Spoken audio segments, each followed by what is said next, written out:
This is going to be so chaotic. I cried so many times. It was the year of the big sad. Hi, welcome back. So, do not fret, this is not the last video that I'm going to make this year, but this is one of the most important ones that you can make as a booktuber, you know? These are my favorite books of this year.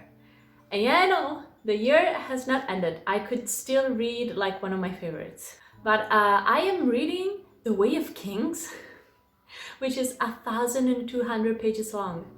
So I don't think I'm going to read my next favorite. I feel like it's going to be a 4 stars, like a solid 4 stars, not a favorite of the year. So I decided to film this video in advance. If you can like see, there's a tower of books. I put the books that I was going to talk about first on the bottom, which is very dumb of me. And I've done this in the last video also, so you know. So first, the rereads. I already knew these were going to be 5 stars. I chose them because I was in a funk and I was feeling unhappy and depressed and very sad. I had the big sad, yeah. So first and foremost, in order of when I read them, let's start with one of my favorite mangas of all time. His favorite. This is the random volume number 9 because I cannot find them. In Italy, they're unfoundable. This is one of the funniest and most beloved manga that I've ever read. It's funny, it's queer, the main couple, it's like a cat and a dog, and it's hilarious. And they kissed maybe a dozen times, and every time I feel the butterflies in my stomach because they're very cute and I hope they are happy forever. Then I reread not only the first volume of Grandmaster of Demonic Cultivation. This is the English translation. Very much enjoyed it. Everything that Emotional Toshio writes, I'm going to read and love. I also reread Have an Official Blessing. Guess how many times I cried during this book? 6. The first time I read this, I cried probably a dozen. Chinese mythology and also Chinese folklore, but in a fantasy setting, is a wuxia novel. I really enjoy this author's writing and the stories. It's every story she writes is queer, has a mystery, is wonderful. And I was feeling very unhappy. It was like the middle of summer and I had nothing to do. I had finished my exams and they went, let's not talk about it. So I reread Crazy Rich Asians. One of my favorite books of all time. It's just written in a way that I've never seen in a book, and it's funny and it's full of informations, and I just like it. I really like it. I also really like when I'm all in like rich people business. I'm very nosy. I was feeling the seasonal depression. I still am. But you know, House Moving Castle made it all the better. This is just the epitome of a feel-good book. It's hilarious because the author, Diana Wynne Jones, is hilarious. Howl here is like an angry, bitter, but also kind of like middle-aged Irish man stuck in a 20s mid-century boy, who is also very fashionable and into his looks a lot. He likes his look a lot. And so he's just like a lot grumpier than the movie, and it's a lot funnier, but still wonderfully written. I would recommend this to everybody. So now for the pile of books that I actually read for the first time this year. These are the new books. I read a lot of mangas online because the official translation is not out in any language. So these are fan translations that I'm reading. Jesus Christ.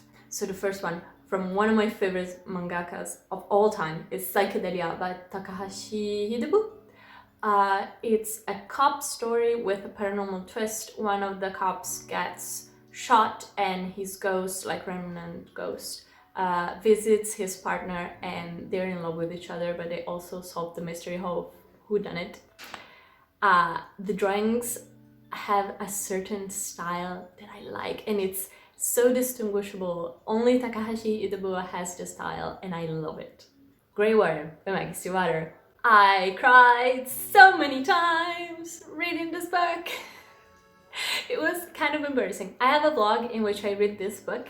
I tell you all about it, but it's the best book in the Dreamers trilogy. This really reminds me of the original Raven cycle, and it's the only book in that trilogy, like the Dreamer trilogy, that does it. I feel like the formula gets perfected in this book of action, but also like the wonderful mystical feeling of Maggie Stiefvater's writing, also Ronan. The epilogue, I cried so hard. It was a little bit embarrassing, but it was 2 a.m. and nobody saw me. So I watched a wonderful like mock documentary that a girl did on YouTube. I'm going to link it down below, about Anthony Bourdain and idolizing people that you don't know. Anthony Bourdain was a really famous chef who traveled the world. He did a lot of like TV shows about cooking all around the world. It was his passion, and then he took his own life a couple of years ago, and this is the book that got his rise to fame to happen. This is Kitchen Confidential by Anthony Bourdain. Anthony Bourdain has a gift for writing like cutthroat, edgy, but still mouth-watering short stories about cooking and the world of cooks, which is very nitty-gritty. And if you want something that will suck you right in, and it's perfect for like a book reading slump, Kitchen Confidential, it's fantastic. Let's go back to the mangas, shall we? Of course, they're queer. I have to read it. I always like Min Papino, Our Not So Lonely Planet Travel Guide.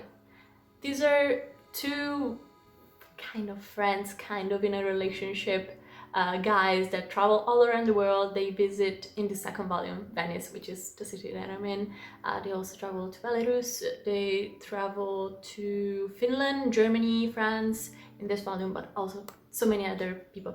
And it's really clear to me that the author really loves the countries that this manga takes part in. It's really clear that this author appreciates every culture that she writes about. It's also very wonderful romance, and it's kind of a slow burn because they do not want to lose what they have, but they also want to get married, but they cannot in Japan. It's just so sweet.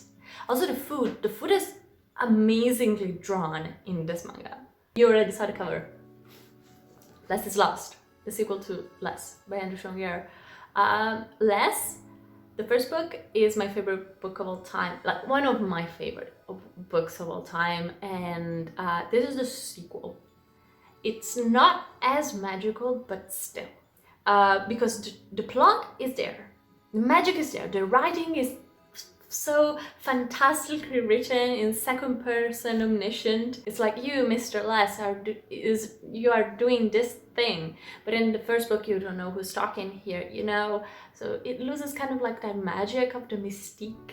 But here you read up until the ending and you're like, this is cool and all, but why is this happening? And then you get to the point where the author explains why these things are happening to Les, and I lost it. It was so good. It wrapped up so nicely, everything. It's just like so emotional. I don't know. Every time I talk about this book, I get emotional. So if you want a queer hug, Less and Less is Lost are the books for you. Another book in which I cried, surprise! It was the year of the big sad. This is Assassin's Quest by Robin Hobb. This is the third book in her first trilogy. It's high fantasy set in a medieval style world, and the protagonist gets beaten and battered, and it's so sad. And it's about dogs and animals. So yeah, there are a lot of animals in this book. A lot of people don't like this third book as much as the first two, because we are finally outside the castle that the majority of the story takes part into. But here we have dragons, and I love dragons so much. I am a dragon enthusiast. Can you tell? Can you tell? I have so many pictures of dragons in my room. Robin Hobb is famous for writing such tear-jerkers, and I didn't cry in the second one, which is the sadder like version of this one, but here it was just like liberating. I was happy for the people involved. I cried at the end so much. I think there are like the stains of my tears are still in this book. She writes superbly about people, about, you know, she crafts her characters. Like the Fool is such a wonderful, intriguing character. I just want to know more. Let's go back to the Dark Academia-esque books, because I finally read Piranesi by Susanna Clarke. What a wonder what that book was. Like, what a wonder.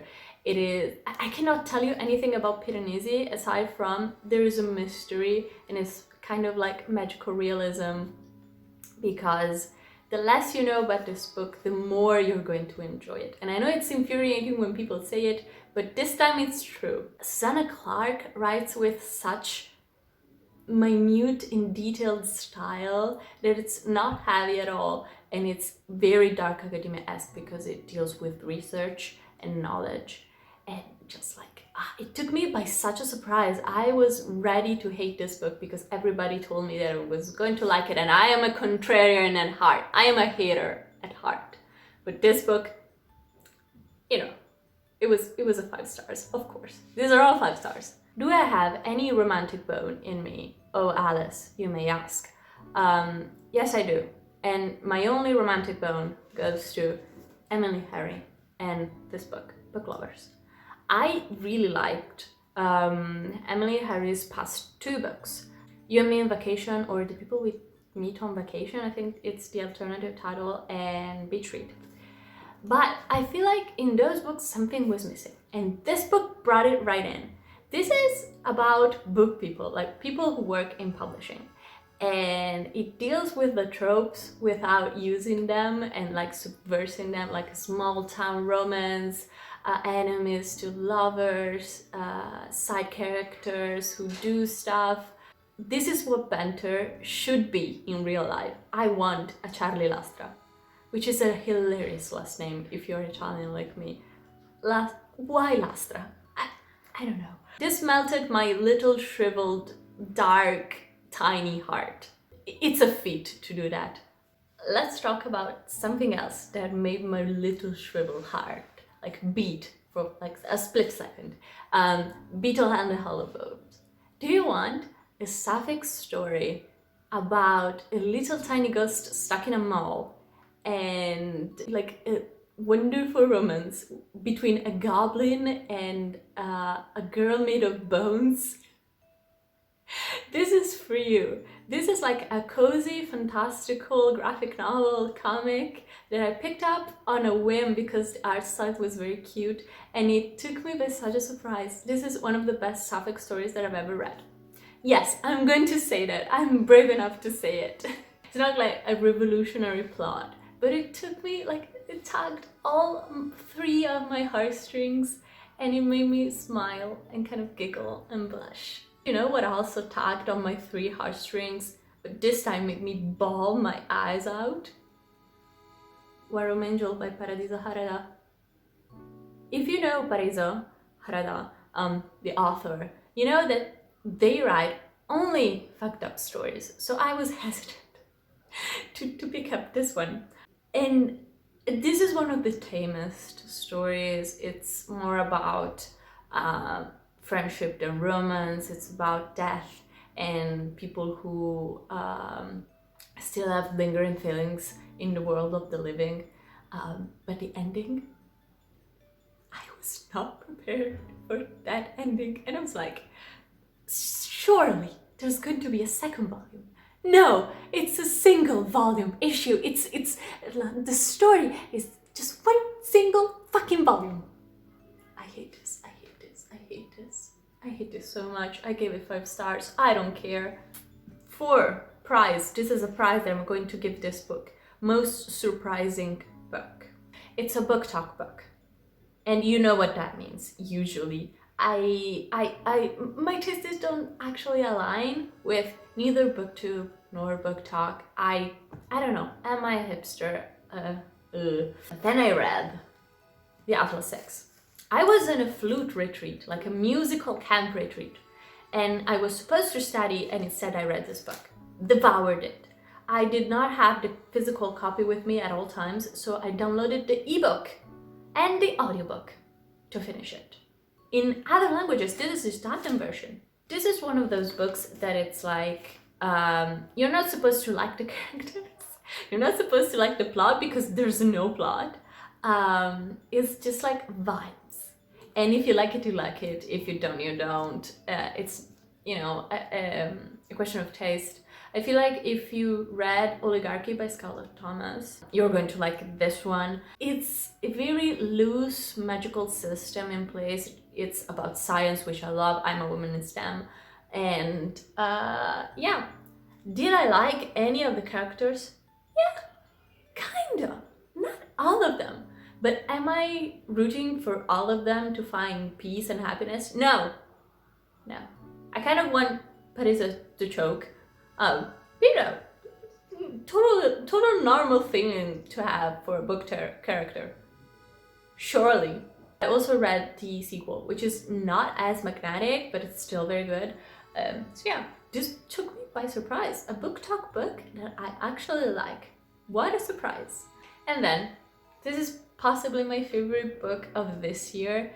And I don't know if it was like right book, right time, because I was in Paris in the summer with my boyfriends and his friends, and we had such a blast drinking wine, like Parisian holiday. And now I read Sirens and Muses by Antonia Angres. What a book. What a book. It talks about art, 4 types of artists, 3 are students, 1 is a teacher, and you follow them in their pursuit of like true art and their lives in this art academy, if they stay in the art academy or not. It's kind of a little bit of like a light academia, if you will. It's also a sapphic love story between the 2 girls, and I could not stop reading it. The writing was so captivating, and it talks about art in such a nuanced and fantastical way. It really shows that Antonia Angres really likes the world of art, not just art, but the art world, especially in New York. And then I saw a documentary, the one that won the Venice Film Festival, which is about those years in New York. It talks about the same museum, the same like movements that the teacher character had to go through because of the AIDS crisis in the United States. It's so poignant. It did not make me cry. It's not one of those books, but it's so good. You have to read it. If you want to be a cool girl, boy, and non-binary person, you have to read this book. Absolutely. So yes, these, oh god, no, I'm not going to touch it. These were my favorite books of 2022. Yeah, I read a lot. I am very surprised. I am like pleasantly surprised about this stack of books. And I don't know, I would really love to know which were your favorite books. If you read any of these, I know my tastes are really eclectic. I'm a true, like the true definition of a mood reader. You're going to find my name in the dictionary. But yeah, I'm very happy. I'm very happy about this like reading year. Not so much about this year. It's kind of a terrible year. Please let me know in the comments which one were your favorites of this year and which book you're going to start 2023 with. I'm really curious because I'm trying to find like the perfect book to end and start the year. So yeah, I hope you have fun. Also, like my social down below if you want to like connect with me. I have a TikTok in which I'm really like active on. It's a fun time there. I post both English and in Italian, and I think I'll see you again before the end of the year with another like general wrap-up about this year. But these were my favorites. I hope you have fun this year. 2023 will see you well, and I'll see you in the next video before January, I promise. Goodbye. Mwah!